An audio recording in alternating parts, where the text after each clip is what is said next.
Bonjour, bonsoir, amis supporters des Verts.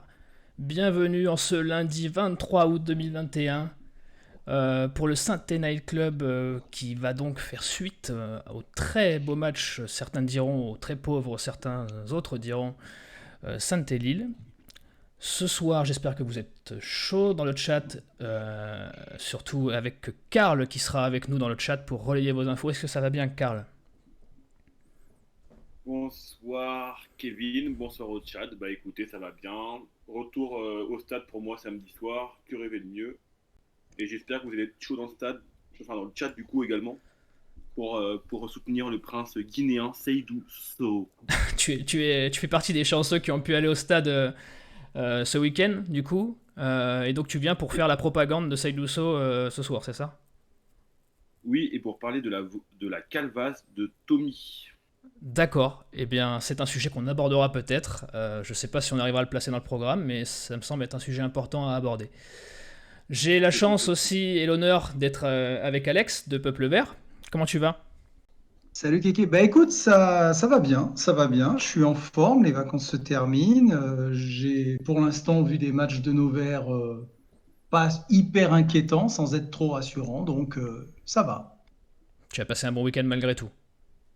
Oui, oui, oui. Bah attends, champion en titre, match nul. Je signais avant le match. Malgré le voyage et l'aventure que nous a fait vivre Joss Randall dans l'avant-match via son duplex depuis Geoffroy Guichard, tu n'as pas eu trop de nausées, tu veux dire?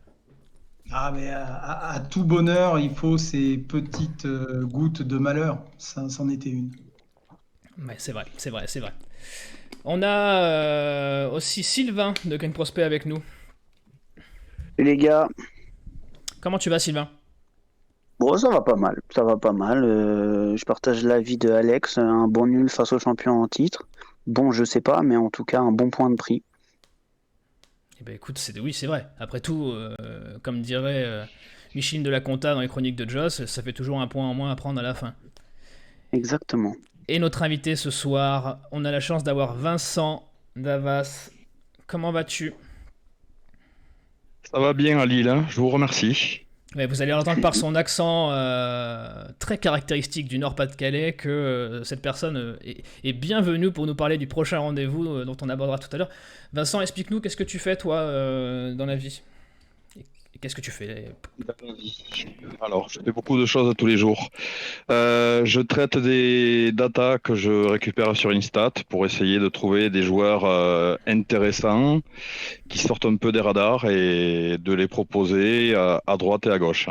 Eh ben, tu fais bien d'être là, puisque c'est vrai qu'à Saint-Étienne, on a beaucoup de radars, mais la plupart de nos joueurs passent en dessous, voire au-dessus, mais passent pas dans le radar. Donc potentiellement, ça peut faire sens par rapport à certains. Je pense à mon très cher Charles Aby, qu'on embrasse, qui a fait un très bon match avec la réserve apparemment. Euh, Il y aura peut-être quelqu'un qui voudra nous en parler tout à l'heure. Messieurs, vous me faites un très bon relais. On va tout de suite, sans perdre trop de temps, on va parler donc du match de ce week-end, le match nul face au LOSC.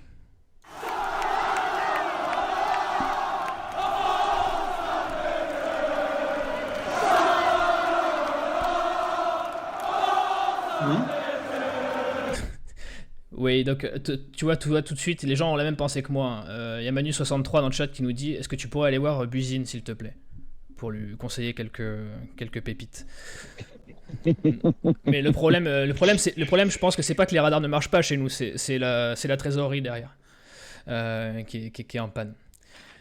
Messieurs, Ce sont les échos, oui. eh oui, c'est le problème. Ce petit match, qu'en avez-vous pensé? Bon, bah, c'est ce qu'on disait avec Sylvain là à l'instant. Je pense que c'est un bon match nul, non? C'est le champion en titre qui est certes un petit peu malade, qui tousse en ce moment, mais on a su en profiter. Moi, je trouve que, alors mon analyse risque d'être un petit peu celle de Claude Puel, et puis j'ai entendu que Loïc Perrin avait eu la même, donc j'ai pas complètement un parti pris pour Claude Puel. C'est-à-dire qu'on prend un but complètement bête. Je ne sais pas si vous avez revu ce but, mais en effet, je crois que c'est Denis Bouanga qui ne sait pas s'il doit sortir le ballon ou pas, un Lillois par terre. Enfin, on est d'un manque d'expérience assez incroyable à ce niveau-là. Une naïveté, Et ouais. puis finalement, la passe part sur un Lillois. Le Lillois, ça tape la jambe, ça revient sur Yılmaz qui marque ce magnifique but que, je précise tout de suite, Étienne Green avait, à mon avis, très peu de chances d'arrêter, même s'il la touche. Voilà. Donc, un but complètement bête et on a le mérite d'y croire jusqu'au bout et puis de marquer sur un coup de pied arrêté, ce qui n'était pas forcément notre grosse force l'année dernière. Hmm. Voilà, sur une passe décisive d'Arnaud Nordin qui voilà, aura au moins fait de la stat à défaut d'avoir brillé dans le jeu. Donc, moi, je trouve que c'est un bon match nul, c'est positif. Sylvain, est-ce que tu veux rebondir là-dessus? Oui, je partage plus ou moins son analyse. Moi, je trouve qu'on a, bon, on lit tous, hein, évidemment, sur les réseaux sociaux, les commentaires post-match. Moi, je trouve qu'on a fait 25 bonnes premières minutes. On a été intéressant dans l'intensité, on a été intéressant dans les duels. On leur a fait mal. On a défendu en avançant et on a récupéré des ballons hauts. En fait, à ce moment-là, on a tenté de surfer sur cette équipe malade qui avait les pieds qui tremblaient un peu, qui faisait des passes anodines, qui perdait des ballons un peu bêtes pour enfoncer le clou. Le seul problème, c'est que on a eu énormément de difficultés à se créer des occasions. On en a une, c'est la tête de Bouanga là, sur le centre de Amouma au bout d'un petit quart d'heure de jeu. Excepté celle-là, finalement, on n'a pas tant d'occasions pendant ces 25 premières minutes où on domine les débats et où on se dit, bah, finalement, pourquoi pas, ce soir, ça pourrait fonctionner. Et après ces 25 minutes, les Lillois, ils ont compris, plus ou moins, je pense, qu'on était peu dangereux, pour ne pas dire inoffensif, ce soir-là. Et du coup, ils ont commencé à mettre le pied sur le ballon, ils ont commencé à nous faire courir, et puis on a commencé à reculer, à reculer, à reculer. Alors, sur cette première mi-temps, je trouve pas qu'on ait été réellement mis en danger, excepté sur le but qu'on donne, comme l'a justement dit Alex, et sur cette sortie magnifique de Green à 40 mètres de ses buts. Sinon, j'ai pas trouvé qu'on était extrêmement en danger. Par contre, le début de la seconde mi-temps, ça a été vraiment, vraiment difficile. Pendant 20-25 minutes, ça a été vraiment, vraiment difficile. Les entrants ont fait du bien. Les entrants ont fait du bien. Le mélange de la fatigue des Lillois, parce qu'il y a eu très peu de changements de leur côté, et cumulé aux entrants, ça a fait du bien. Voilà.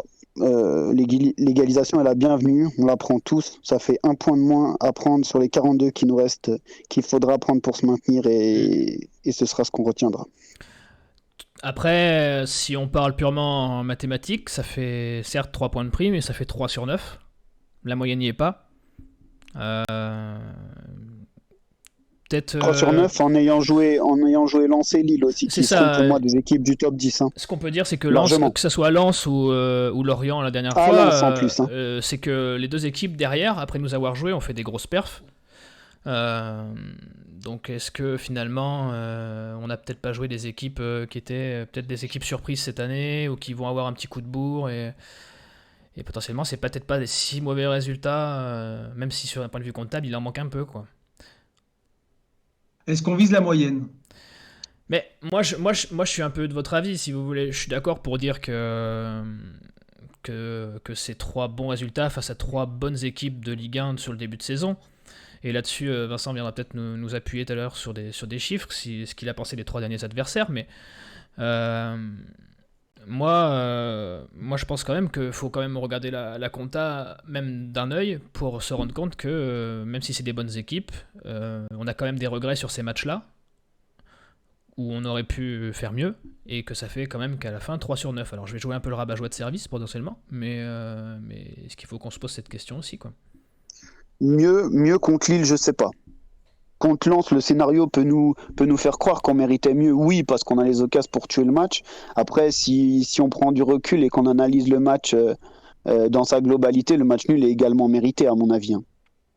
Voilà, je crois qu'on a pris 3 points et dans les matchs, on méritait de prendre 3 points en fait, c'est tout. Ok, tu ne voyais pas prendre mieux. Je voyais dans le chat quelqu'un qui parlait de Lorient où on aurait peut-être perdu 2 points.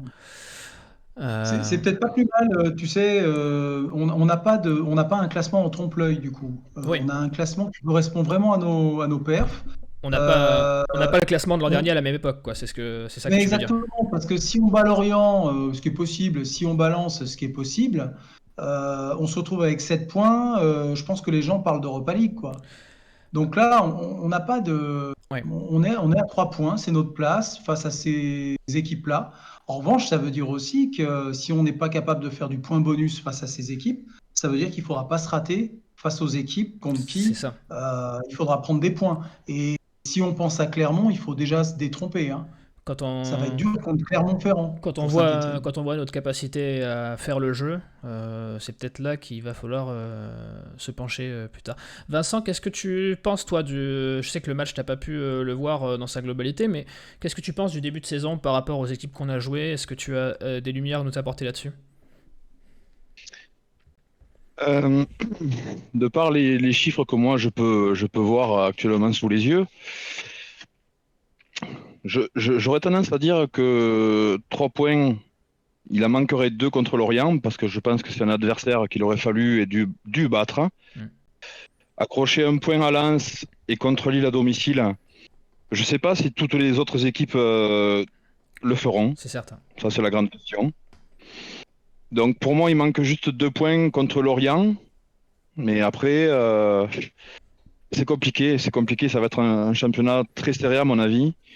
Ça va être la guerre à tous les week-ends pour tout le monde, hein, parce qu'il n'y aura pas de match facile. On le voit avec l'arrivée de Clermont, l'arrivée de Troyes, deux équipes qui Ouais. proposent du jeu et qui vont embêter beaucoup de monde, hein. Donc, ça va être très très compliqué pour tout le monde. Oui, c'est ça. Au final, il y a un deuxième champ. Comme on avait dit depuis le début de saison, il y a un deuxième championnat, voire un troisième. Une fois qu'on a enlevé les championnats pour les places européennes, au final, on va devoir se battre avec des. Et c'est Joss qui disait ça la dernière fois. Se battre avec des équipes de notre calibre, mais reste à savoir où est notre calibre, quoi. Parce que oui, Clermont impressionne. 3, malgré les résultats en dents de scie, euh, joue plutôt bien aussi.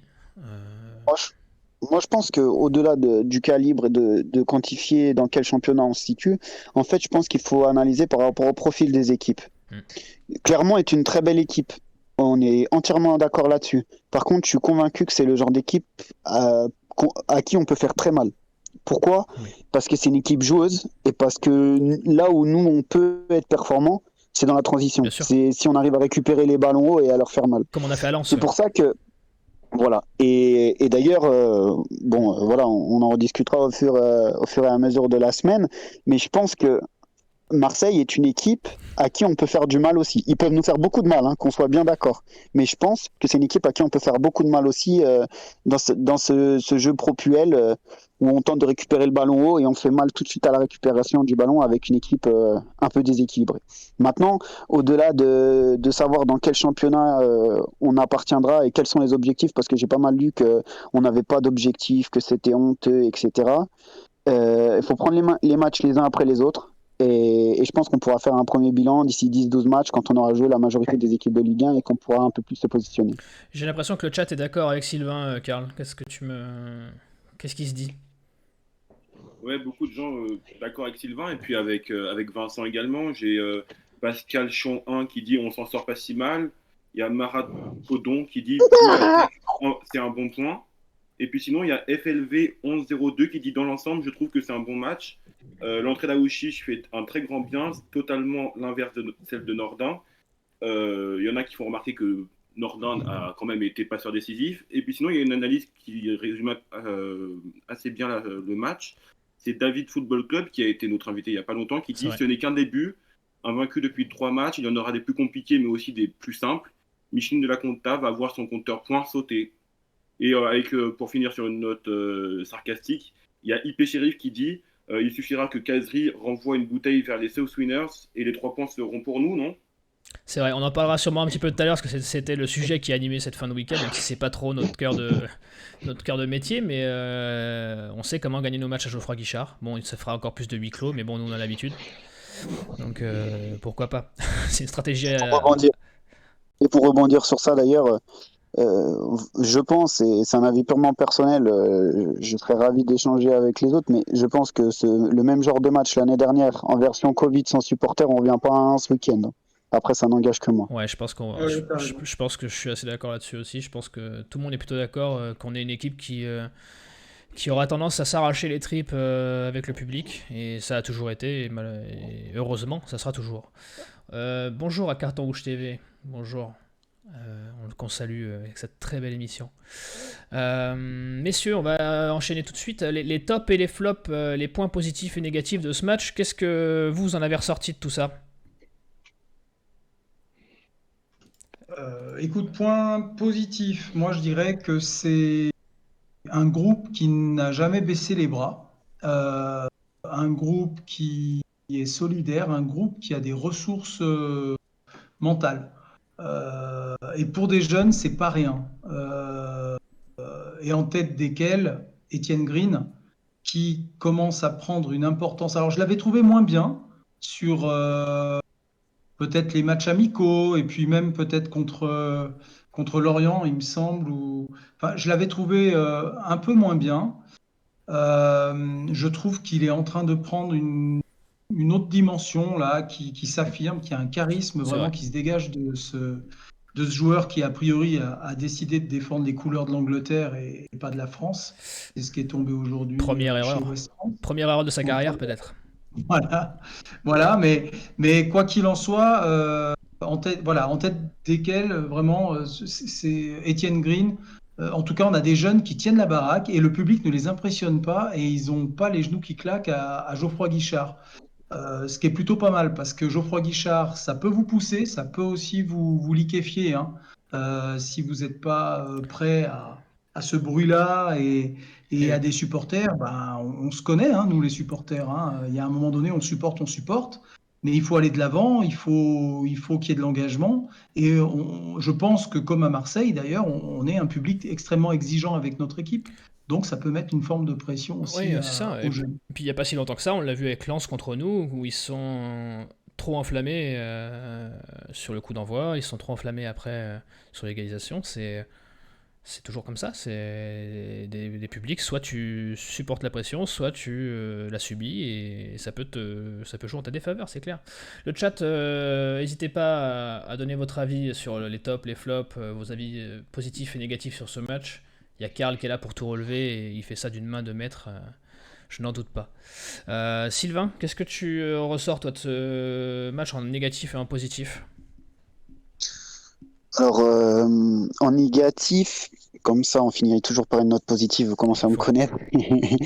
En négatif, bah, je vais pas être très original, mais à quel point l'équipe a été inoffensive. Hmm. On a une difficulté à se créer des occasions qui est terrible. Et notamment, ceux qui m'ont déçu, c'est les deux du milieu qui jouaient en relayeur, Camara et Youssouf. Ils m'ont déçu pourquoi? Parce qu'ils ont eu absolument aucune projection, j'ai Ouais, trouvé, mais c'est vrai. vraiment aucune projection. On avait trois attaquants qui étaient totalement esselés, Hmm. qui sont, on leur tape dessus, mais ils sont condamnés à l'exploit individuel en fait, concrètement. Quand tu Ouais. attaques à 3 contre 6, tu es absolument condamné à l'exploit individuel. Youssouf et Camara n'ont absolument pas accompagné les actions pour créer au moins une égalité numérique et le surnom même dans certaines zones, ce serait bien. Voilà. Après, ce que je retiens de positif, c'est évidemment le match d'Étienne Green. Comme tout le monde, jeu au pied, sortie, voilà, tout y est. Et je l'incrimine absolument pas sur le but parce que pour moi, s'il la sort, ça relève du miracle. Ouais. Voilà. Je pars du principe que Bourak qui fait le geste qu'il faut, c'est magnifique. Franchement, son enchaînement à Comme l'arrêt comme souvent, ça, hein, c'est c'est. exceptionnel. Voilà. Après, au-delà du positif, moi, je trouve quand même que je trouve que Masson monte doucement en puissance et Ouais. ça me plaît parce que on voit qu'il commence doucement à se projeter. Il se contente de phases défensives, mais il commence doucement à se projeter et ça va devenir de plus en plus intéressant. Et voilà, je crois qu'on est d'accord aussi pour dire que So est en train de doucement monter en puissance au point qu'on commence à s'interroger à savoir s'il faut vraiment aller chercher un mec derrière Hmm. ou pas. Voilà. On va, on va donner la parole à Karl, voir si c'est les mêmes noms qui ressortent dans le chat. Et après, on va faire un petit focus sur Green et So, ouais, qui ont vraiment fait un match plutôt impressionnant. Dis-moi, Bah, Karl. évidemment, les deux principaux noms qui ressortent, bah, du coup, c'est évidemment Neyou et So qui ont été un peu les héros du match. Il y a aussi beaucoup Aouchiche qui ressort après ses 20 minutes et son entrée qui a été plutôt bonne. Ouais. Par contre, dans les flops, du coup, il y a Neyou qui revient avec Camara et un peu moins, mais Youssouf également. On nous dit que Neyou a été positionné un peu trop bas sur le terrain. Et sinon, il y a Amouma et Bouanga. Alors, Bouanga, c'est un peu tout le temps, mais il s'en prend pas mal de commentaires négatifs ce soir. On nous pointe aussi le déchet technique et la faiblesse des attaques. Voilà, et Joss qui nous parle aussi de Kolo et Masson qui ont fait un bon match pour lui, et il faut le souligner parce que Kolo il fait un bon début de saison globalement. Je sais pas ce que vous en pensez. Non, mais Exact. c'est vrai, Exact. Colo, comme dirait Joss dans sa chronique, hein, j'espère que vous l'avez tous lu ici, enfin, non. Non, parce qu'à l'heure où elle est sortie, vous auriez pas le temps de la finir si vous l'aviez tous lu, mais... parce qu'il faut poser un RTT, on le rappelle. Mais c'est vrai que pour Troco, je pense que pour, comme il le dit dans sa chronique, pour Troco, ça commence à être inquiétant parce qu'on se dit qu'on on ne reverra pas le gazon en fait là. Bon, attention, hein. Colo, moi je suis content parce que c'était un mec qui était au placard au début, quand elle est arrivée. C'est un mec qui finalement a compris aussi le message du coach, s'est relancé en fin de saison, Ouais. et puis fait un début de saison à la hauteur de ce qu'on attend. Donc moi, Colo, voilà, c'est un mec qui a su entendre. Tout comme Wabi Kazri, hein. Attention, on n'a pas non plus le même Wabi Kazri qui a plusieurs mois, C'est hein. ça. Voilà un gars qui est dans sa dernière année de contrat. Alors peut-être que tout est lié d'ailleurs, mais en attendant, D'ailleurs, voilà, il se montre, il est efficace. Euh, c'est vrai qu'on a raison d'insister sur les deux latéraux parce que je pense que le salut aussi viendra de leur performance à eux. S'ils apportent offensivement, ce qui est maintenant la norme chez les défenseurs latéraux, on va avoir aussi peut-être une toute autre animation offensive parce qu'aujourd'hui, force est de constater que nos attaquants sont peut-être individuellement talentueux, puisque Bouanga, Amouma, Kazri, on ne peut pas dire qu'il n'y a pas de talent, mais en revanche, dans l'animation, c'est le néant le plus total. Et puis, ce qui est inquiétant, c'est notre milieu de terrain qui n'arrive pas à se mettre au diapason, alors que l'an dernier, c'est celui qui nous a sorti un peu la tête de l'eau. Donc là, c'est un peu inquiétant. Pour faire le focus quand même sur les deux stars du week-end, de notre côté, So et Green, c'est des gamins j'appelle ça des gamins, mais des jeunes qui montent vite, qui montent bien. Pour vous, ça peut aller jusqu'où? Vraiment une solution, bon là je parle plus pour So, mais est-ce que c'est vraiment une solution viable sur la longueur ou est-ce que il faut quand même se prémunir et aller chercher du renfort? ça dépend ce qu'on attend d'eux. C'est toujours pareil. En fait, ça dépend ce qu'on attend d'eux. Etienne Green, il va avoir des trous d'air, je vous l'annonce, durant la saison. Il va avoir des trous d'air parce que c'est pas possible Ce d'être qui est en normal. état de grâce pendant une saison complète comme il l'est actuellement. Voilà. Que ce soit à Lens ou à Lille, ses performances, elles sont titanesques. Donc ce sera pas possible. Maintenant, la question à se poser, c'est qu'est-ce qu'on attend réellement d'eux?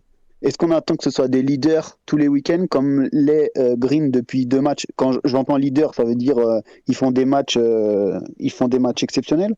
Ou alors est-ce que quand ça sera un peu plus compliqué, on leur pardonnera? Parce qu'il faudra sortir de la culture de l'instant. Là, actuellement, ils sortent tous les deux d'un super match.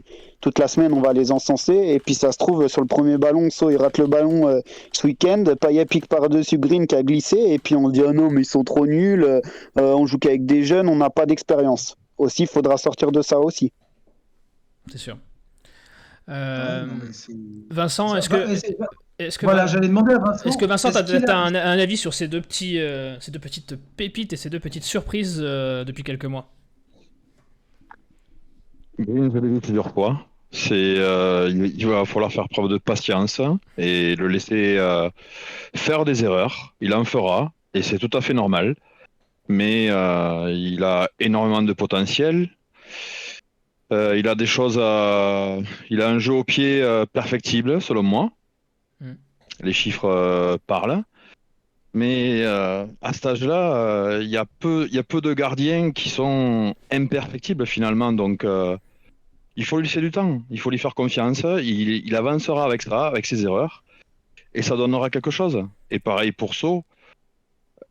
L'utilité de prendre quelqu'un en plus, je sais pas. Est-ce que c'est vraiment la priorité actuellement? Je pense pas. Oui. Mais il faut leur faire confiance, il faut les faire jouer, accepter les erreurs, ne pas leur tomber dessus. Ils sont jeunes et ils apprendront. Eh oui, mais Après, là où on peut se poser des questions, c'est par rapport à l'approche de la Coupe d'Afrique des Nations en janvier. So, oui. c'est un joueur qui partira avec la Guinée en janvier. Moukoudi, son binôme, son compère de défense centrale, c'est un joueur qui partira aussi en janvier. Donc en fait, la question, elle se pose par rapport à là.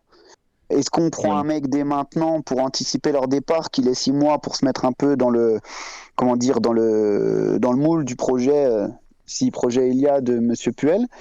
Et voilà, maintenant, ça c'est les professionnels qui prendront les décisions et qui géreront selon ce qu'ils pensent meilleur. C'est Sylvain, ça. tu as les dates Tu de as la raison. Coupe d'Afrique? Pardon? Tu as les dates de la Coupe d'Afrique? J'ai peur de dire des bêtises, mais si je dis pas de bêtises, c'est 5 janvier, début février. D'accord. Bon, je regardais le calendrier des Verts à ce moment-là, donc ça voudrait dire, 3 matchs, ça voudrait dire le derby, ça voudrait dire Lens, voilà. exact. Mais donc ça tomberait sur des matchs importants, sur un match important pour les supporters. Pour le reste, ça tomberait, c'est ce qui est embêtant, j'aurais préféré qu'on joue Paris, mais ça tomberait sur des matchs qui seraient plus à notre portée. C'est 9 Donc jours. dans un objectif Exact. de maintien, c'est un petit peu embêtant de jouer des équipes à notre portée au moment où on a moins de joueurs. Derrière, on parle de Nadé, mais Nadé a fait un bon match. Moi, je ne sais pas ce qu'il peut donner en numéro 3 ou numéro 4. Colo peut jouer dans l'axe, mais voilà, Colo, on sait aussi qu'il peut avoir des trous d'air, surtout quand il est ballotté à droite et à gauche, pardon, et au centre. On n'a quand même pas beaucoup de solutions. Et cette Coupe d'Afrique, Denis Bouanga est qualifié avec le Gabon. Oui. Wabi Kazri avec la Denis Tunisie. Bouanga, Wabi Kazri, Denis Bouanga avec le Gabon. Il y aura Neyou et Moukoudi avec le Cameroun. Peut-être Il y aura Youssouf. So avec la Guinée. Donc c'est les 5 dont on est Il sûr. n'y a pas une chance de Sûr et Youssouf aussi? certain. Il y a Youssouf qui est sollicité par les Comores, donc qui peut potentiellement partir. Et il y a Camara qui est sollicité par la Gambie, qui peut également potentiellement partir. Donc ça peut être sur l'équipe de ce week-end, Ça peut 7 être- joueurs de ouais. l'équipe titulaire. Et, Terrible, c'est terrible. et pour les dates, C'est terrible. pour les dates exactes, c'est 9 janvier, 6 février. Exactement, oui. Je viens de regarder aussi. Donc, ouais, ça fait un trou. Pour parler de la sélection, on va vite fait en toucher 2 mots. Pour vous, Green, c'est un bon choix ou un mauvais choix, les Three Lions, comme disent nos amis anglo-saxons? Alex, t'en penses quelque chose? Pardon, si Green est un bon choix ou un mauvais choix pour l'Angleterre? Est-ce que pour lui, qui a déjà du coup goûté aux sélections de jeunes chez la France, pour la France, est-ce que c'est un bon choix? Est-ce que c'est pas prendre des risques d'aller là-haut? Je pense qu'il a écouté son cœur. Il est né en Angleterre. Il a forcément une proximité avec la ville de Saint-Étienne.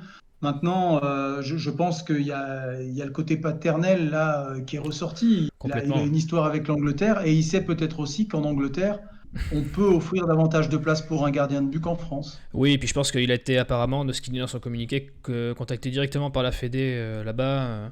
Potentiellement, pour les échéances à venir, ça peut être un 3e gardien ou quelque chose comme ça, parce qu'en ce moment, je crois qu'il n'y a pas non plus. Ça se bouscule pas au portillon, les gardiens anglais. C'est extrêmement flatteur et surtout, s'il continue sa progression, et je suis d'accord avec Vincent, laissons-le faire des erreurs, laissons-le rater des matchs peut-être, laissons-le faire des relances au pied en touche, c'est pas grave. Ouais, mais ça lui vaut 6 dans l'équipe, ça. 3 dégagements en touche, il a dit, le journaliste, c'est ça qui fait 6 dans l'équipe. Oui, bon, bah après, je laisse la docimologie au journaliste qui fait les notes, mais moi, ce qui m'intéresserait, si tu veux, c'est de savoir ce que Vincent pense des stats d'Étienne Green, qui aujourd'hui, dans les notes de l'équipe, si on s'y arrête, est quand même parmi les meilleurs gardiens de Ligue 1 au bout de 3 journées. Alors, 3 journées, c'est pas 38. Mais est-ce qu'il est parmi les gardiens en avance sur son temps, en avance sur son âge?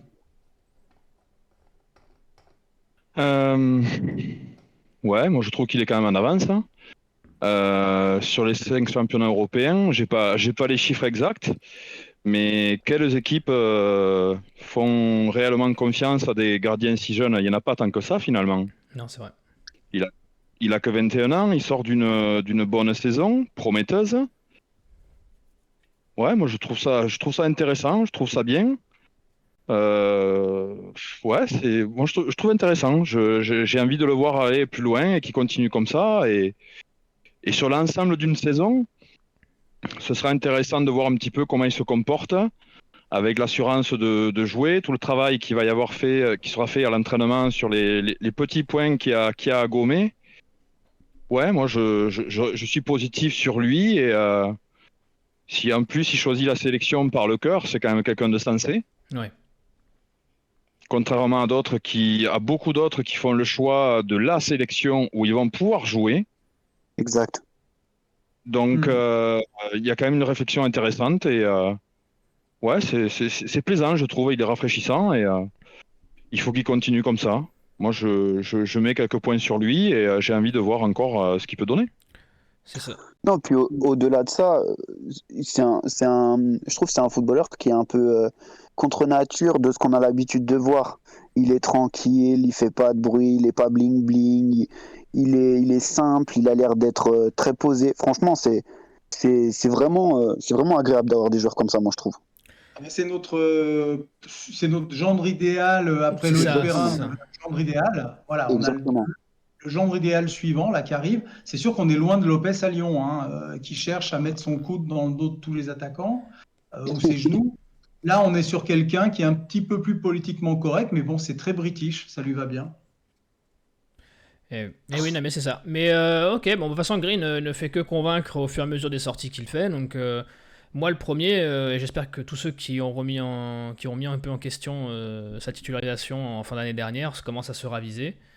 Moi, le premier, je me suis ravisé et je suis bien forcé d'admettre que le petit, il a sa place et qu'il fait mieux que faire un intérim, quoi.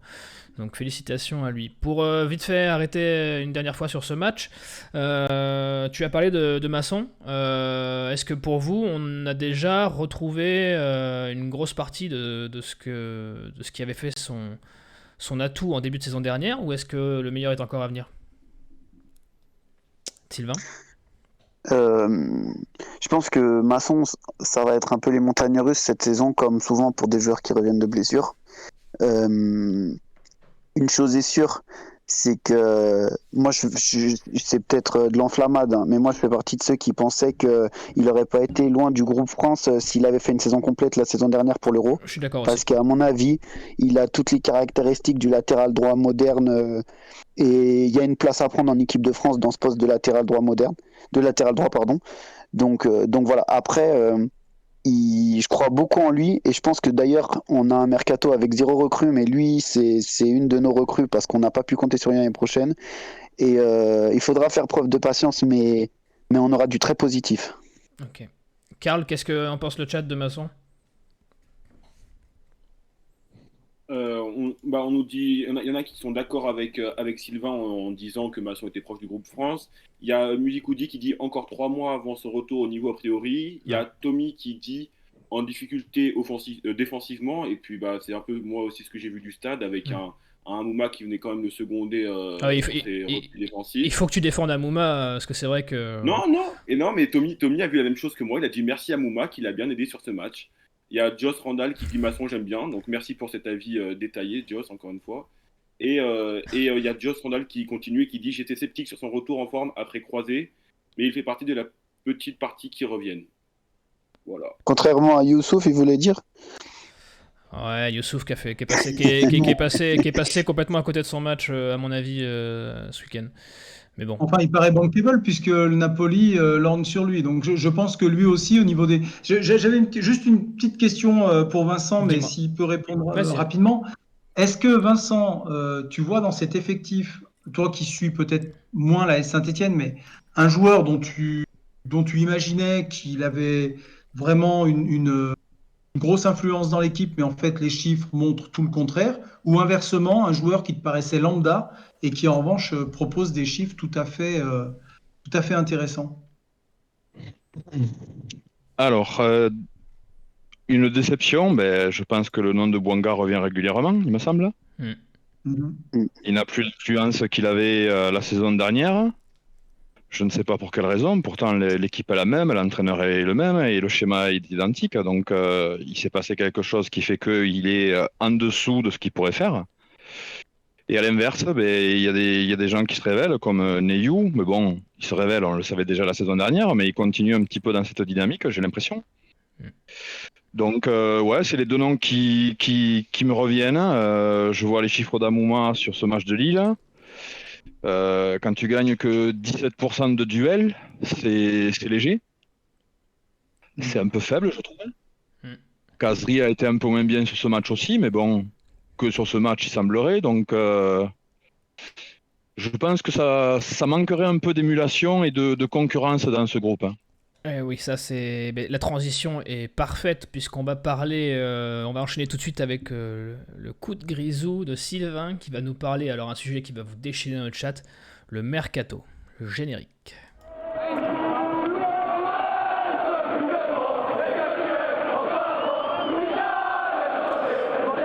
Sylvain, le mercato, on arrive dans la semaine du panic buy, qui est cher à notre cher Roland Romeillet, où les idées les plus magnifiques arrivent généralement dans ce délai-là. On se rappelle tous du mercato de l'an dernier à la dernière minute. Sylvain, qu'est-ce que tu voulais nous dire sur ce mercato ? Alors, tout d'abord, ce mercato, au-delà de parler du fond, moi je voulais parler de la forme. Il est évident que tous les Stéphanois sont extrêmement frustrés par le mercato et qu'on attendait autre chose de ce mercato, par naïveté probablement. Maintenant, moi là où je voulais vraiment mettre le doigt et vraiment appuyer les choses, c'est sur les dates du mercato. Donc on a un mercato qui va donc terminer le 31 à minuit, ou le 1er septembre.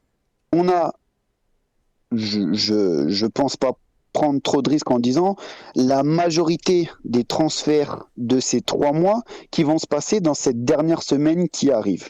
Maintenant, la question que moi j'aimerais poser, c'est pourquoi on fait un mercato de 3 mois alors que 60% des transferts qui vont être effectués lors de cette dernière semaine après avoir joué 4 journées de championnat. Je veux en venir à là en disant que l'année dernière, la SS construit un groupe qui, je crois, en préparation nous a tous emballés. Une campagne de préparation intéressante, une finale de Coupe de France qui a montré des choses intéressantes. Pourquoi ? Parce que Puel, il a travaillé avec un groupe sur lequel il a voulu construire avec un certain Wesley Fofana. Or, on nous fait 3 journées de championnat avec Wesley Fofana, on construit un projet qui est cohérent, où on semble équilibré, on semble bien, et hop, au bout de 3 journées, qu'est-ce qui se passe ?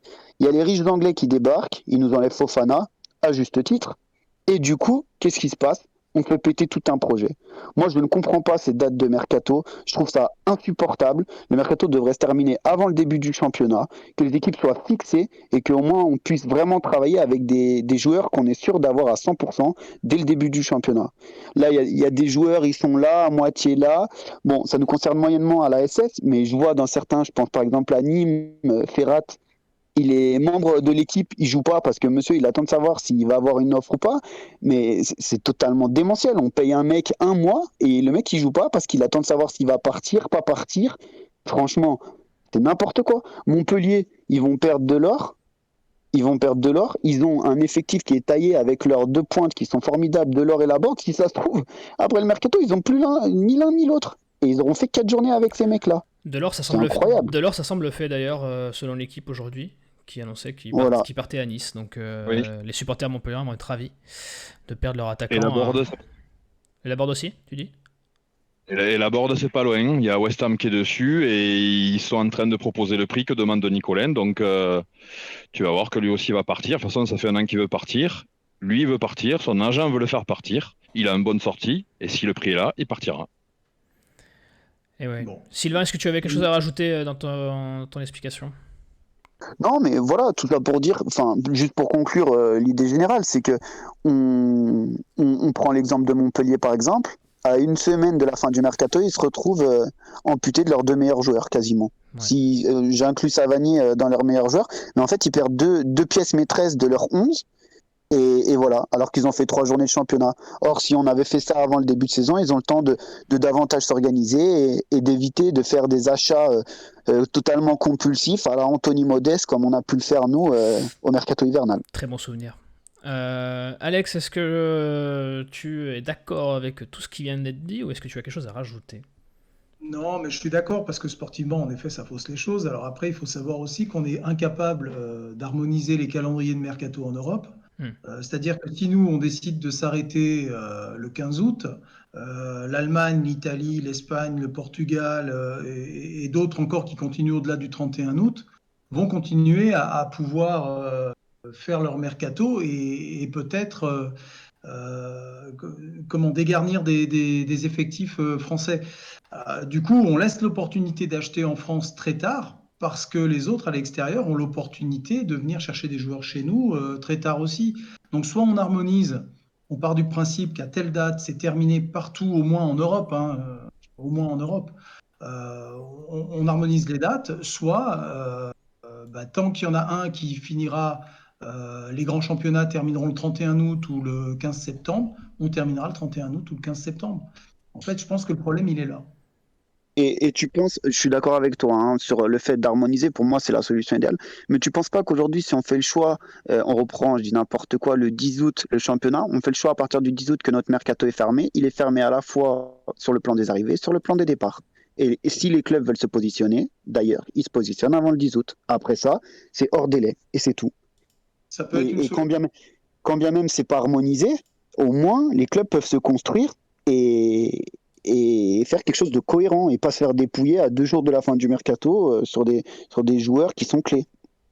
Alors, c'est une Oui. solution qui, à mon avis, est envisageable en France parce qu'on est un championnat qui, à mon avis, n'appartient plus au top 5 européen. Mais quand même, ça nous mettrait dans une difficulté qui est celle de devoir acheter, par exemple, au Portugal, qui est un championnat dans lequel on peut viser des joueurs. Enfin, nous, je parle de Saint-Étienne, je ne parle pas du Paris Saint-Germain. Mais on peut viser des joueurs au Portugal. Si le Portugal a jusqu'au 31 août pour acheter et vendre ses joueurs, quel est leur intérêt de vendre au 15 août un joueur dont ils savent qu'il peut être courtisé par des Anglais ou par des Italiens ou par des Espagnols et peut-être en capacité de le vendre plus cher. Donc on risque de se mettre aussi des bâtons dans les roues en terminant plus tôt, même si c'est au niveau des ventes, mais au niveau des achats, ça va nous handicaper, je pense. Je vois le chat Si, qui est. si tu veux mon avis, des joueurs portugais, euh, même les Français sont plus en mesure d'aller chercher les joueurs portugais. Si t'enlèves les grosses écuries, Paris, Marseille, Lyon, Monaco, Rennes, Nice, Hmm. en dehors de ça, moi je pense que les Français sont plus capables d'aller chercher des joueurs portugais. Ils sont déjà trop chers pour nous. Non, non, non, ils sont abordables encore. Et là, on veut bien ton Ça avis. reste abordable. C'est vrai que là, on veut bien ton avis, Vincent, parce que toi, tu es là pour. Tu nous as dit tout à l'heure que tu cherchais des joueurs euh, pour des clubs à proposer, à présenter, etc. Toi, qu'est-ce que tu penses de tout ça, de cette période de mercato, et plus spécifiquement pour Saint-Étienne, si je te dis qu'on n'a apparemment pas un rond, qu'est-ce qu'on peut faire pour se battre dans ce mercato? Tu n'aurais pas quelques noms à nous glisser, qu'on passe en interne, nous après ils se débrouillent, ils font des offres, ils font ce qu'ils veulent, mais tu n'aurais pas quelques noms. Si, il y a toujours des noms, mais tout d'abord, comment faire? Il faut travailler, première chose. Voilà, ça c'est l'élément premier. Je dis pas que Saint-Étienne ne travaille pas, c'est pas le but de ma réponse. C'est surtout vis-à-vis de la France, qui ne travaille pas en elle-même. Hmm. Voilà, on fait confiance à des gens qui ne voient que par l'argent et qui dictent le mercato de beaucoup trop d'équipes, ce qui est le cas aussi en Italie, et même plus qu'en France. Mais il faut faire preuve d'imagination, il faut sortir un peu du carcan des pays qui sont frontaliers. La Belgique, la Suisse, tout ça, c'est bien gentil, mais au bout d'un moment, il faudrait peut-être se poser la question et surtout de prendre un peu de compétences et de connaissances sur les pays nordiques, sur les pays de l'Europe de l'Est, où il y a de la qualité. Hmm. Pourquoi est-ce que des clubs italiens vont chercher du Patrick Schick à l'étranger, du Piatek à l'étranger? Pourquoi est-ce qu'on n'est pas capable de le faire nous en France? C'est quoi le souci au juste? Il y a des clubs en France, quand tu leur proposes un nom d'un joueur en Croatie, ah je connais pas, ça m'intéresse pas. Pourquoi? C'est quoi le souci au juste? Moi, sincèrement, ça me fatigue. J'en ai marre d'entendre ces conneries de recruteurs et de directeurs sportifs qui, parce qu'ils ne connaissent pas un nom, refusent. Prends le temps, essaye de t'améliorer et va voir ailleurs ce qui se passe un peu. Je comprends pas pourquoi l'Ajax a une espèce de priorité sur les championnats nordiques. Ouais, c'est ça. C'est un exemple parmi tant d'autres. C'est quand même quasiment 3 pays entiers qui sont réservés quasiment qu'à l'Ajax à chaque fois, quoi. Quasiment. Même c'est en train de changer un peu. On le voit avec Melling et d'autres qui arrivent en France. Mais ça reste timide. Et pourquoi est-ce que les autres clubs n'enclenchent pas le pas de se lancer dans ce truc-là avec des exemples qui marchent? L'erreur, elle arrive à tout le monde. Il y a des clubs qui se plantent sur des transferts à 150 millions. On le sait. Eh oui. Mais il faut prendre les risques, il faut travailler.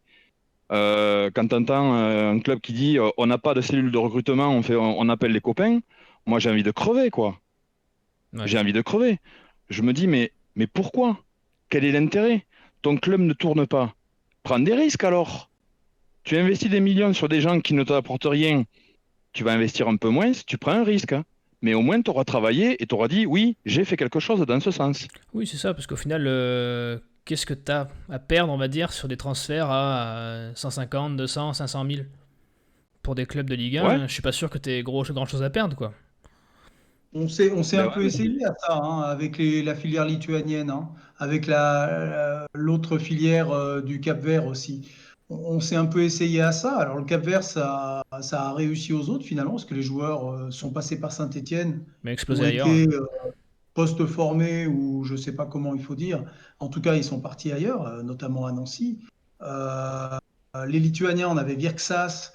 On nous a proposé aussi alors je vais dire un obscur joueur parce que je le connais pas, mais un joueur qui mettait un but par match dans son championnat lituanien ou je ne sais où, et qui a fini en Corse pendant 6 mois et qui est reparti dans son pays, a priori. Peut-être qu'il avait de la qualité. Voilà, j'ai l'impression qu'il y a des agents spécialistes de ces filières-là, mais j'ai aussi l'impression qu'il y a de gros agents en France qui font en effet le mercato français. Et à Saint-Étienne, on sait notamment qu'il y a un ou deux gros agents qui traitent avec Saint-Étienne quasi exclusivement. Et notre ancien directeur du recrutement allait régulièrement chercher ses pots de crème dans la même crèmerie. Hein. C'est vrai que c'est la Ligue 1, c'est très... faut acheter des joueurs qui sont brandés Ligue 1, en fait, bien souvent en Ligue 1. À part le PSG, et Lyon et Marseille qui font un peu office de précurseurs, on va dire, et de marche à suivre pour les autres. C'est bien souvent les clubs de milieu de tableau, les clubs historiques, c'est bien souvent des joueurs très très brandés Ligue 1 qui sont pistés, quoi. Et puis, pour rebondir... Ah, pardon. Vas-y, Vincent. Non, vas-y. Vas-y, Vincent, je t'en prie, Vincent, vas-y. Je fais vite. Hein. La raison, elle est simple. À partir du moment où tu as des présidents de clubs, pour une bonne majorité, qui n'y pompent strictement rien au foot et qui font confiance à des gens qui sont des anciens joueurs parce qu'ils ont un carnet d'adresses, mais qui n'ont pas les compétences et qui ne vont pas aller au fond du sportif, mais qui vont se faire plaisir parce que derrière, ils vont récupérer de l'argent, et ça, c'est courant en France, tout le monde le sait, mais personne ne veut en parler, eh bien, on n'avancera jamais. L'exemple à Dijon, Louis Ndoula, il a flingué le club en un mois. Il a pris des commissions sur les ventes de joueurs de son club. C'est fou. Qu'est-ce qu'il est Dijon maintenant? Une catastrophe ambulante. Et c'est pas le seul. Non, mais c'est Ah clair. ouais. Vas-y, juste, vite je fait, vais Sylvain. rebondir par rapport à ce qui était très intéressant, qui a été dit par Vincent sur les filières nordiques. Je ne sais pas ce que vous avez pensé d'Ole Selnaes. La fin a été celle qu'elle a été, mais c'était quand même un joueur qui était capable de jouer le top 5 Ligue 1 et qui était quand même Oui. d'un très bon niveau. Je l'ai vu Pour autant, on est allé chercher dans le championnat norvégien qu'on aurait de façon prétentieuse pu croire qu'il était bien faible et finalement pas tant que ça. je l'ai vu passer dans le chat, on va en profiter pour faire passer le relais à Karl. Karl, j'ai vu... j'ai vu les seuls noms cités. C'est vrai qu'à chaque fois qu'on est sorti un peu de nos sentiers de Ligue 1, ça s'est pas toujours bien passé à Saint-Étienne. Qu'est-ce que le chat en pense de tout ça? Le chat, quand Sylvain a parlé du mercato, on nous a dit mercat quoi? On nous a dit David qui nous dit pas de fric, alors pourquoi pas s'orienter vers les prêts? Il y a Lolas qui a dit Puel est honnête, il nous avait prévenu qu'on en serait là, donc pas surpris. Et puis sinon, il y a Leïla qui dit attention aux attaques, parce que là, on parle du Ouais. fait qu'on ne recrute pas, mais attention aux attaques dans la dernière semaine. Cette dernière semaine qui est fatidique dans les deux sens, comme l'a rappelé Sylvain. Et sinon, il y a aussi David qui pointe le problème des agents, qui dit qu'il est réel. Certains en L1 font la pluie et le beau temps. Voilà, un petit résumé de tous les commentaires dans le chat. Et oui, il y a pas eu que des réussites, mais je vous défends de blâmer Soderlund. On a gagné un derby grâce à lui, donc ça rattrape toutes les conneries. On joue un peu contre la montre nous aussi, comme le mercato. Donc on va tout de suite passer à l'analyse du prochain match. Donc je compte sur vous dans le chat pour donner vos pronostics et autres idées à Claude Puel. On lui transmettra bien sûr, hein. Le prochain match.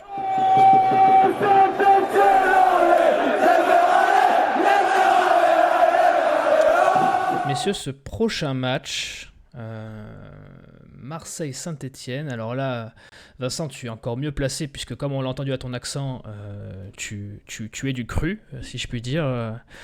Donc Oui. tu vas pouvoir nous parler un peu de ce club qui te tient à cœur et de ce qu'on pourrait attendre de ce match et de comment tu jaugerais, toi, les forces en présence et ce que tu en attends.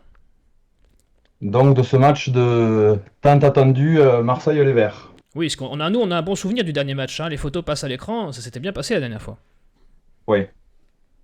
Ben, pour avoir regardé les 3 matchs de Marseille depuis le début de saison, je suis un peu sur ma faim. Il y a des intentions, mais ça reste un peu brouillon. Et surtout le fait de ne pas jouer avec un vrai numéro 9 à Marseille, pour l'instant, ben, on le ressent largement. Je pense que Saint-Etienne peut faire un coup, tout comme Bordeaux l'a fait. Là, ils ont fait 45 minutes Bordeaux à Marseille, où ils se sont fait bouger dans tous les sens. Mais à la mi-temps, Marseille, eh ben, le Marseille qui est revenu en seconde période, c'était le Marseille des saisons passées. Des sénateurs, sans rythme, sans envie, sans rien du tout. Donc c'est sûr que s'ils repartent comme ça, il y a un truc à faire. Après, l'épisode d'hier soir, est-ce que ça va laisser des traces? Eh oui.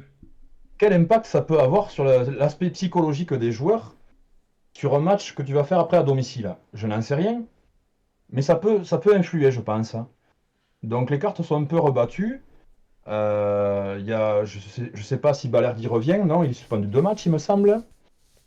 Pas l'impression qu'Alvaro ce soit la sécurité à 100% derrière. On a vu un bon Saliba hier soir, Ça- mais il manque quelque chose. Il manque quelque chose dans cette équipe. Je sais pas quoi exactement. Bon, déjà un 9, c'est vrai. Mais Ah, vous aussi? ouais, ouais. On peut peut-être se cotiser Oh, pour faire un package. Il y a pas un club qui vend 2 neufs, non? Après, ils l'ont déjà, le 9, hein, il est juste blessé. voilà, Ils l'ont déjà avec Milik, je pense, hein. Ouais. avec Milik, ouais. Milik fera Ouais, ouais. un bien monstre dans ce système. Ça va être l'élément clé qui, je pense, va aider grandement à l'animation offensive de Marseille. Mais quand je vois les stats de Saint-Etienne depuis le début de saison, offensivement, je suis navré, hein, mais c'est vraiment très très faible, hein. Bien sûr. C'est Les juste. chiffres sont là, hein. Moi, ce qui a tendance à me rassurer, c'est que avec ce qui s'est passé hier, Marseille va pas pouvoir se permettre de reperdre des points. Ils vont être poussés Non. et poussés à fond par le Vélodrome qu'on connaît, qui va vouloir rattraper la bévue d'hier, bévue de la Ligue ou de Nice, hein. Je pense que les torts sont partagés. Et du coup, nous, c'est peut-être ce qui va jouer en notre faveur, cette histoire, parce que on sait qu'on n'est jamais aussi à l'aise que quand on doit faire face à une équipe qui fait le jeu à notre place. Donc, je m'adresse plus à vous, mes chers collègues du Sainté Inside. Qu'est-ce que vous en pensez? Est-ce que vous pensez que cette envie de Marseille de faire le jeu et d'aller chercher des points va plutôt finalement nous faire du bien? Ouais, moi j'ai un pressentiment assez favorable pour ce match. Quand je dis favorable, ça veut dire qu'on peut peut-être sortir un match nul du Vélodrome, hein, parce qu'on sait que ça a toujours été compliqué de gagner à Marseille. Et ça faisait quelques dizaines d'années qu'on n'y était pas arrivé avant l'année dernière. Mais en tout cas, je trouve cette équipe marseillaise, je trouve qu'elle a les défauts de ses qualités. Elle a des joueurs de grosse qualité, explosifs, qui ont de la fougue. Il y a vraiment quelque chose derrière ces joueurs et en même temps, on a un Jorge Sampaoli qui ne tempère pas beaucoup cette équipe non plus. C'est une vraie équipe sanguine, quoi, hein. Ouais. C'est un peu le Napoli français. Et Jorge Sampaoli me fait un petit peu peur sur le banc parfois. Son staff également. Et j'ai l'impression que ça rejaillit beaucoup sur des joueurs qui ont besoin d'être apaisés, et notamment quelqu'un comme Dimitri Payet, qui a jamais brillé par sa maturité sur un terrain. À Saint-Étienne, Hmm. c'était pas un joueur extrêmement, voilà, qui pouvait péter aussi un petit peu un câble.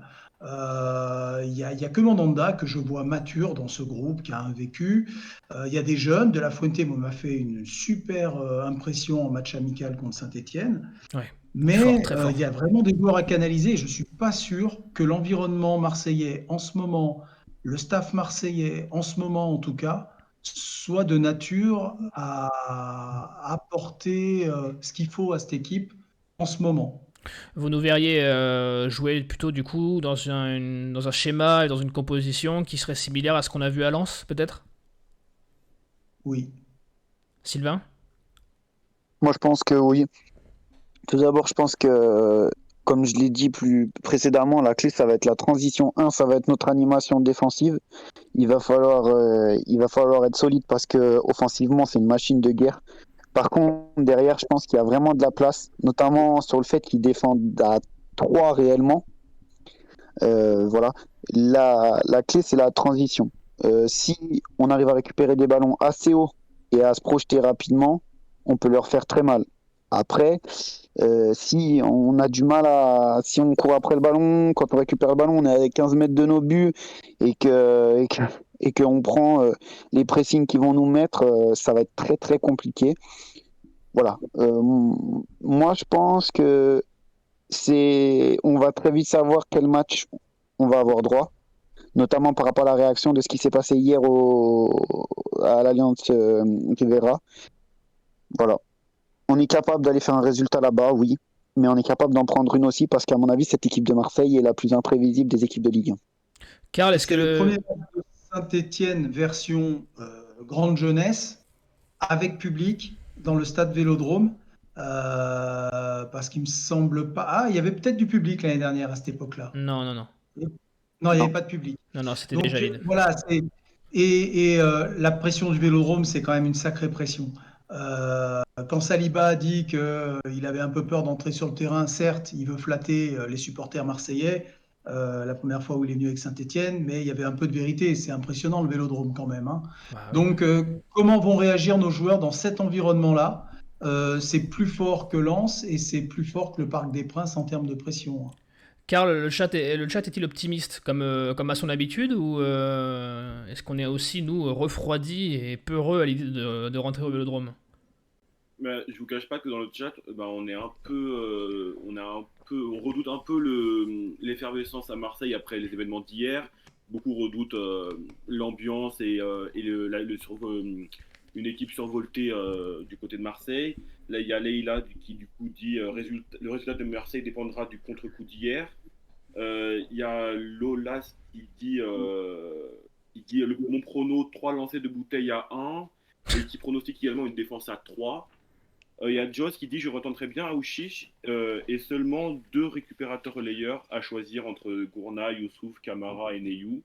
Mais sinon, un peu de pessimisme quant au déplacement à Marseille le samedi prochain. Ouais. Est-ce que tu as quelques pronos pour nous? Alors attendez, bougez pas, je vais vous en trouver. Alors, Et, il y a et- Tommy et qui nous n'hésitez sort. pas à lancer les pronos dans le chat. Priorité à ceux qui ont des grosses cotes, puisque tous les gains seront Écoutez, partagés avec Joss Randall. j'en ai une. J'ai Tommy qui dit OM 4 à SSE 3. J'ai Quentin Nouroche qui nous dit victoire 1-0 avec un but d'Adil en super sub. J'ai 2-3 matchs nuls. J'ai méthode Pierre 42 qui nous dit 2-0. Et attendez, on va regarder les derniers qui nous répondent. Il y a OM 3 à SSE 1 de Joss et Max de Saint-Inside qui nous pronostique 2-1 côté ASSE. Ouais, c'est ce que je vois. Les gens sont pas très optimistes, messieurs. Je vais vous demander à vous aussi de vous mouiller un petit peu, de donner un pronostic. Je vais commencer par toi, Sylvain. 1-0, but de Moukoudi.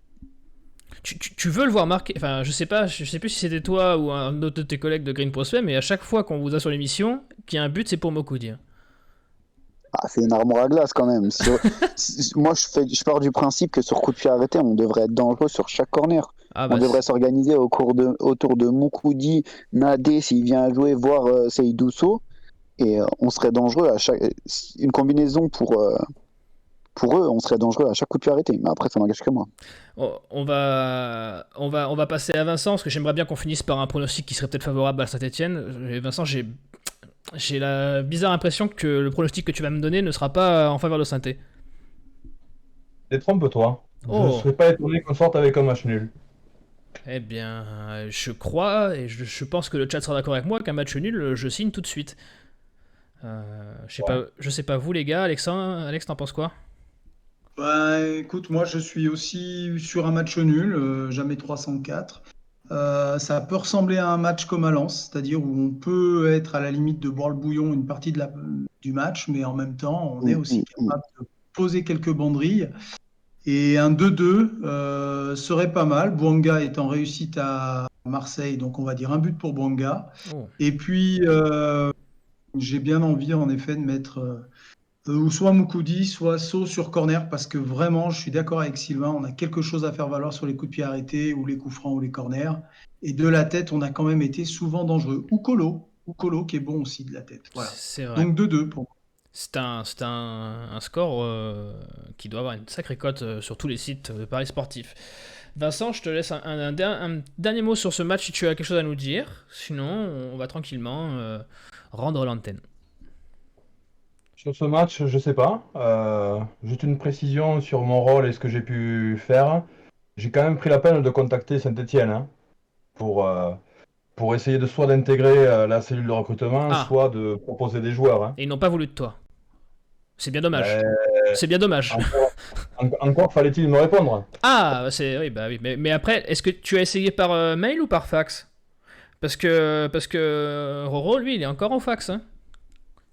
Ah, c'est pour ça. Alors, j'ai essayé par mail, mais je suis peut-être un peu trop en avance sur le fonctionnement. Il faut faire attention, ouais. Mais tu peux transmettre ta lettre à Joss Randall. Hein, tu le trouves partout. Hein. De toute façon, dès qu'il y a quelqu'un qui a besoin de parler, il est pas loin. Et il a ses entrées, on l'a vu durant l'avant-match ce week-end, il a ses entrées à Geoffroy Guichard. Je pense qu'il peut faire passer un message. Ah, le fax à Lettra est défaillant. Ben oui, on se rappelle qu'on a raté Saliba l'an dernier pour une histoire de fax qui serait arrivé 10 minutes trop tard. Enfin, ça, c'est la version officielle. J'y crois moyen, mais c'est la version officielle. Non, mais c'est dommage, parce que ton boulot, je vous conseille à tous de suivre son compte Twitter. Où est-ce qu'on peut te retrouver, Vincent, à part sur Twitter? Sur Twitter principalement, après un peu LinkedIn, mais c'est épisodique, mais surtout sur Twitter, où je poste des trucs de temps en temps, et en essayant de mettre en avant des joueurs à droite et à gauche. Bon, des fois ça plaît, des fois ça plaît pas. Je réponds à des demandes de club via la personne avec qui je travaille, qui lui connaît beaucoup de monde et me parle de beaucoup de choses aussi. Ouais. C'est par lui que je savais que les finances étaient à zéro et qu'il fallait soit joueur libre, soit joueur en prêt. Mais quand je vois la date fin du mercato arriver et que rien ne bouge, franchement, moi je trouve ça assez inquiétant. Parce qu'on sait que les meilleurs transferts ne se font jamais la dernière semaine et encore moins les dernières 48 heures où c'est la soupe au grand n'importe quoi. Donc je suis un peu sceptique et quand on voit, la CAN arriver aussi et les manques qu'il va y avoir, il y a de quoi se poser des questions et j'ai du mal à saisir un petit peu le sens des choses. Hein. Bon, je sais que Puel est très intransigeant sur ses profils de joueurs, mais quand tu es intransigeant et que tu as 0 € en poche, au bout d'un moment, ça bloque. Et oui, ça rappellera les meilleures soirées de certains d'entre nous. Tu peux être exigeant au début, mais à la fin, il faut bien quand même repartir avec quelque chose. Je voulais juste, si je peux, avec Vincent, on a quand même pas mal échangé ces derniers mois autour de notre passion commune qui est le foot, et je voulais vraiment le féliciter pour son travail qui est colossal. C'est mérité.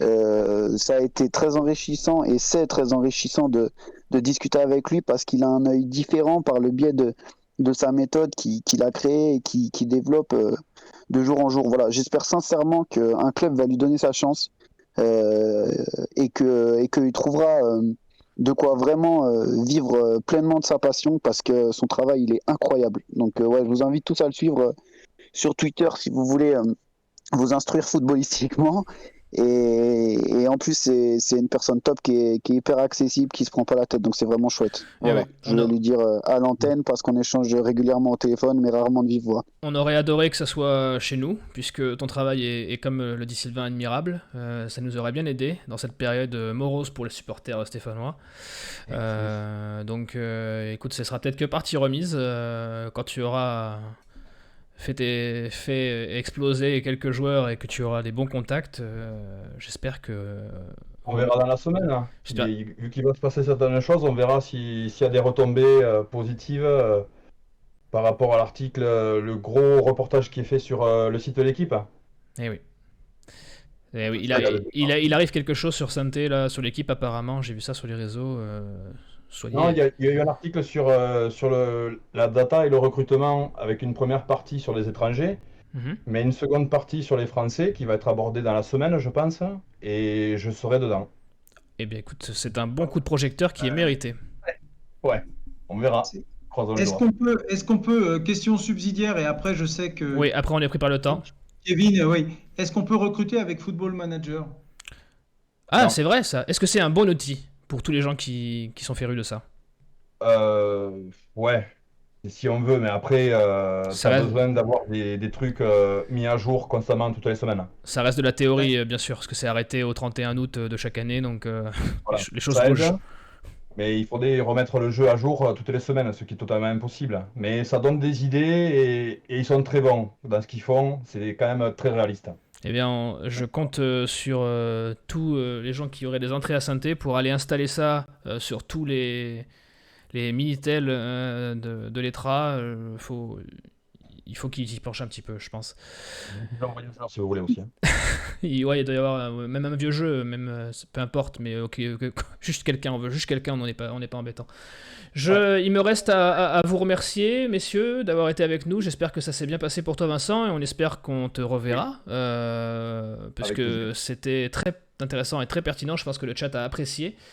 Donc vous pouvez bien sûr manifester votre enthousiasme et inonder le chat de cœur pour Vincent.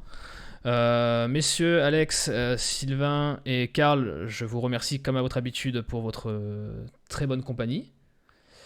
Merci à toi, Kevin, pour ta très belle présentation.